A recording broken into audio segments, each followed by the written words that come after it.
Hi guys, it's Nicole and I'm doing another video for Mental Health Awareness Week today. So this rain seemed like appropriate weather to talk about depression since it's cold and gloomy, and this is how you feel when you feel sad all the time. And I struggled with depression for most of my life, or at least since I was a teenager. And you know how my face looks when I look depressed? It looks just like this. No way for you to be able to tell, nothing crazy going on. Yeah, I suppose once in a while I go sit in the basement and cry for a few hours when things are really bad, but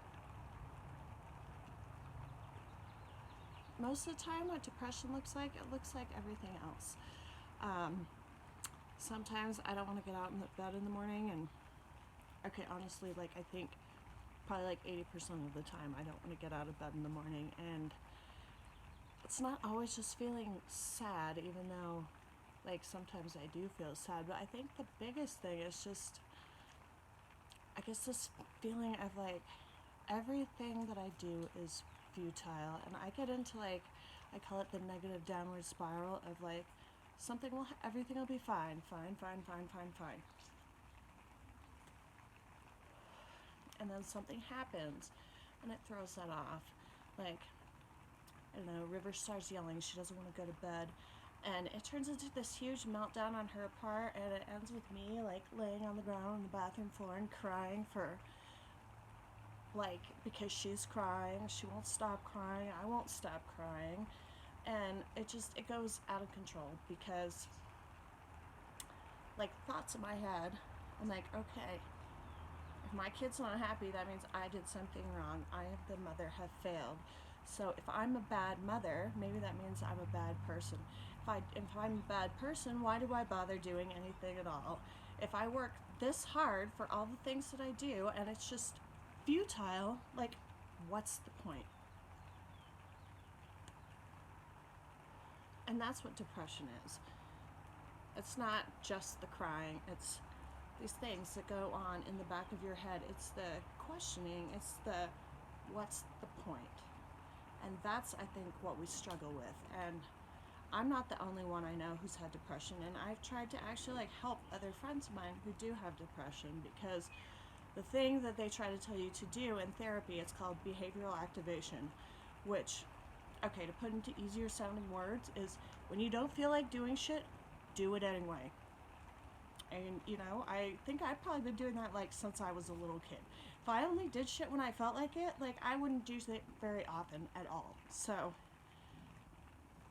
maybe that's what makes me successful or high functioning for having depression, is because I do get up and do stuff anyway. And I think the reason why I started doing that is just because at a young age, I didn't have anyone to fall back on. I was alone. If I didn't do things, nobody would do them. When I was married to my ex-husband, if something was broke with the car, he wasn't gonna fix it. It was always up to me to take care of my daughter. It was up to me to take care of the house. It was up to me to make sure all the bills were paid.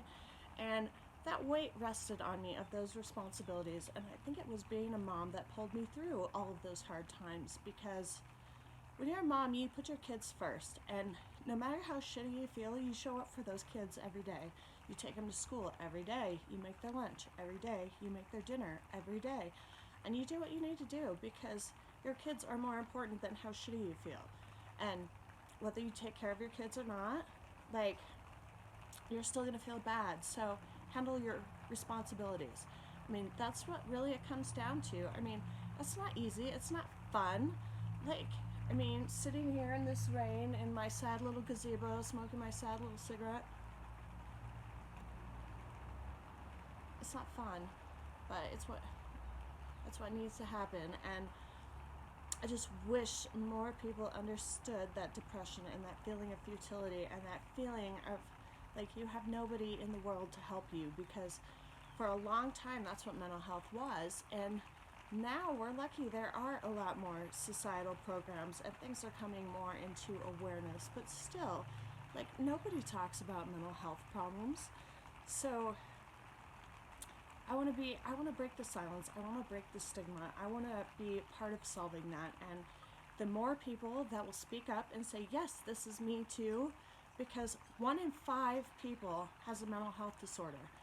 That's 20% of our population here in the United States. So I'm not the only one that's struggling. So if we can speak up, maybe we don't have to suffer in silence anymore, and maybe by finding a voice for ourselves, we can learn to make a difference, and we can make a change for the younger generation so they don't have to feel sad and hopeless and futile for their whole lives the way that we did.